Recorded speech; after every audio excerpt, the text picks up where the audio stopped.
Greetings, everybody. I'm Joshua Orro, the Mustang Prince, and welcome to Mustang Prince Oral Reports. Now, even though we're 11 days into October, it's finally time to begin 2020's Nightmare Month. And with COVID-19 still out there, there's a less likely chance that everybody will be trick-or-treating, wearing costumed masks, or having haunted houses this year. But, on the positive side, COVID is not stopping us from looking at classic Halloween movies and specials. And, to start off this spooky time of year, let's talk about a guy who happens to be an expert on the holiday. Shrek. Yep, Shrek. Quite possibly the most famous animated fairy tale comedy, and the most famous animated movie that DreamWorks has ever made. And even though the franchise had its share of ups and downs, and I do mean downs, it's still a fun movie with memorable characters, hilarious gags, and wonderful CGI animation. Not only did Shrek get 3 sequels and a spin-off / prequel, which I already blogged, but it also gained a Broadway show, as well as several shorts, like this one. However, today, we're going to look at a short 3D movie where an old adversary from the first movie returns for a second round. Released on May 23rd, 2003 at Universal Studios Hollywood, this is Shrek 4D, aka The Ghost of Lord Farquaad.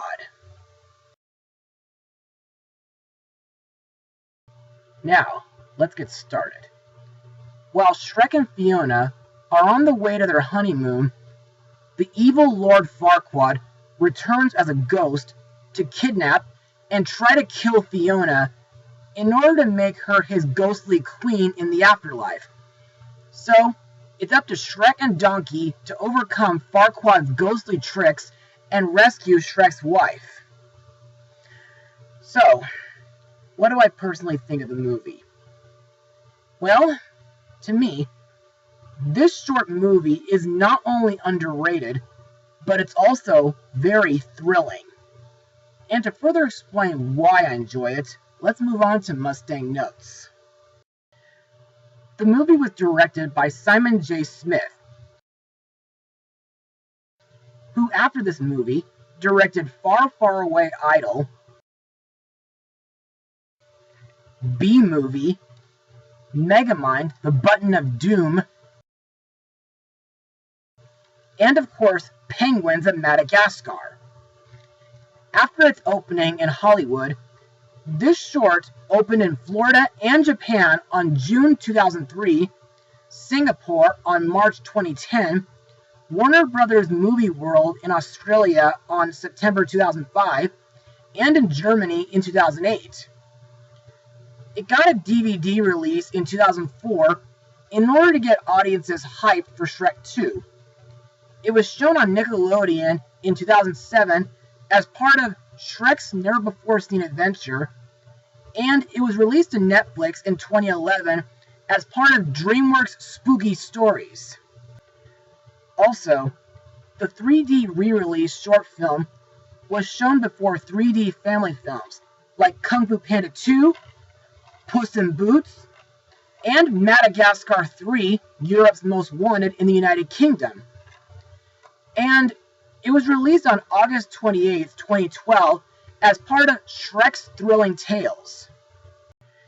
As for the animation, well, in my opinion, like the first Shrek, the CGI animation is excellent, and I think some parts of the movie are not only thrilling, exciting, and funny, but there are also several moments that bring back memories from the first movie. Also, since this is a DreamWorks movie, there are a few pop culture references, and because of the 3D, there are a few fourth wall breaks. Speaking of which, I think the 3D makes the short really exciting. Not only do some effects pop from the screen, but there's multiple lighting effects like projected images of a moving waterfall on the walls, or magical sparkles of flickering lights. There are air blasters on the front of every seat, which blow air against your neck and head, and water sprayers attached to the back of every seat, and on the ceiling if you sit in the front row. However, while the leg tickler effect, where Shrek teases Donkey with tarantulas, makes me feel very uncomfortable, my favorite effect is the motion seats, which tilt forward, backwards, vibrate, and raise up and drop down during the show, which makes you feel like you're part of the action taking place, like during the scene where Shrek and Donkey chase Thelonious, and I thought it was pretty funny when they crashed right through Gingy's gingerbread house.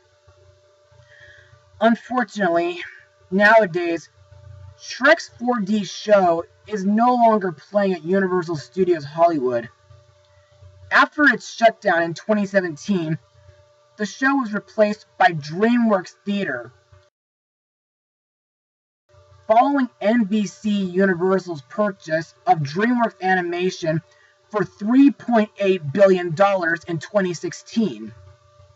The theater would be hosted by a variety of DreamWorks characters, but fortunately, they used the same effects that Shrek 4D had. Anyway, that's basically all I got from Mustang notes, so let's move on to the characters and the voice actors who brought him to life. Our main lead, Shrek, is once again voiced by Mike Myers. Best known from the Austin Powers trilogy, The Cat in the Hat, and Bohemian Rhapsody. In the first film, Shrek was a solitary character who preferred not to associate himself with others due to people's fear of him, while occasionally playing on their fear to frighten away intruders, which might explain why Shrek is a Halloween expert. However, Shrek slowly starts to open up to his companions, revealing his insecurities about how others perceive him. Anyway, in my eyes, Shrek is a cool ogre, and I think he's fiercely protective of his wife Fiona and his allies. And he'll go to great lengths to help them in any way. Plus, in this short, Shrek is determined to rescue his wife from Farquaad. Shrek's best friend Donkey is again voiced by Eddie Murphy, whom I remember from Dr. Dolittle, Mulan, Dreamgirls, The Haunted Mansion, The Nutty Professor, and Norbit. Now, even though he can be a little annoying, Donkey is one of my favorite characters in the Shrek franchise. Also, I think Donkey has the heart of a noble steed, due to him being compassionate and loyal while helping Shrek and Fiona on the way to their honeymoon. Plus, I like the part where Donkey opens up the onion carriage roof so that Fiona can have some fresh air. Shrek's wife, Princess Fiona, is again voiced by Cameron Diaz, whom I know from The Mask and the 2014 Annie film. Anyway, in my eyes, even if she is an ogress forever, Fiona is beautiful, down-to-earth, and independent. Plus, I think Fiona is really tough and badass while using martial arts. Plus, her singing voice is so powerful that she makes birds explode. The main antagonist, Lord Farquaad, is again voiced by John Lithgow.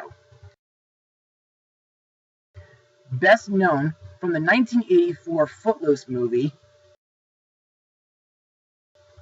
Santa Claus the Movie, Rugrats in Paris, Rise of the Planet of the Apes, and Pitch Perfect 3. In my opinion, before he was eaten by Dragon, Farquaad was a very evil and cruel man who planned to rule Duloc with an iron fist due to his passionate hate towards the fairy tale creatures. And he was a real over-the-top perfectionist. But in this short, Farquaad returns as a ghost, and he has his right-hand man, Thelonious, kidnap Fiona so that he could slaughter her and make her his ghostly queen so that he can become king of the underworld. Farquaad also sends a stone dragon from the graveyard to eat Shrek and Donkey. However, during the pre-show, Farquaad captures the three little pigs, Gingy and Pinocchio, in order to find out where Shrek and Fiona are. By the way, after this short, Farquaad made a cameo in the Thriller short, and as a bonus note, Farquaad wouldn't be the only animated villain to return as a ghost. The other villains being Scar in Kingdom Hearts 2 and in The Lion Guard, and Rothbart in The Swan Princess Christmas. Next we come to Farquaad's right-hand henchman, Thelonious, voiced by Christopher Knights, who is not only known for voicing the three blind mice, but he's also voiced Private the Penguin in the Madagascar franchise. Also, believe it or not, Knights has worked as a camera operator on films like We're Back, Balto, and The Prince of Egypt. In my eyes, while he didn't really have a big role in the first movie, I think Thelonious is not as villainous as he appears. In fact, due to how he talks, he sounds like a dumbass henchman, especially during the scene when he released the raft from the shore while still on board. Also, I found it surprising that Thelonious can resist Fiona's punches, but it was kind of mature when Fiona kicks him between his legs. But I'm glad that Thelonious shows his good side by trying to save Shrek, Fiona, and Donkey from falling over the waterfall. Finally, we have Donkey's girlfriend, Dragon. In the first film, she started out as an antagonist by guarding her tower and preventing anyone from trying to rescue Fiona, until she became smitten with Donkey when he complimented her teeth and her oral hygiene. Later, she became a very close friend and ally to Shrek and Donkey. In this short, I think Dragon is the best character due to her helping Shrek and Donkey escape from the animated dragon statue that Farquaad brought to life when she saves the gang from plunging over a waterfall, and when she ultimately incinerates Farquaad's ghost with her fiery breath. And now for my final words. Overall, Shrek 4D, The Ghost of Lord Farquaad, has got to be one of the most underrated shorts in the Shrek universe, despite the fact that it's 16 minutes long, and it's no longer playing in Hollywood, Germany, or Australia. The short itself is still thrilling, exciting, and fun, and the 3D effects are absolutely amazing. Plus, I like the comedy, which is mostly what DreamWorks is known for. Also, the main character Shrek is cool, Donkey is fun, Fiona is badass, and Dragon is awesome, for re-defeating Farquaad. If any of you viewers want to see this underrated Shrek short for yourselves, either look for it on DVD or tune into Netflix. And trust me, it's a short that every Shrek fan should watch, even if you don't watch it in 3D. As for my final rating, well, I'll give it a full 100%, because there's hardly a bad thing in this, and every moment of it is pure Shrek joy. Well, that's all for now. Be sure to join me next time as we look at the latest Scooby-Doo movie, which was supposed to be in theaters this year. Damn you, coronavirus. Mustang Power.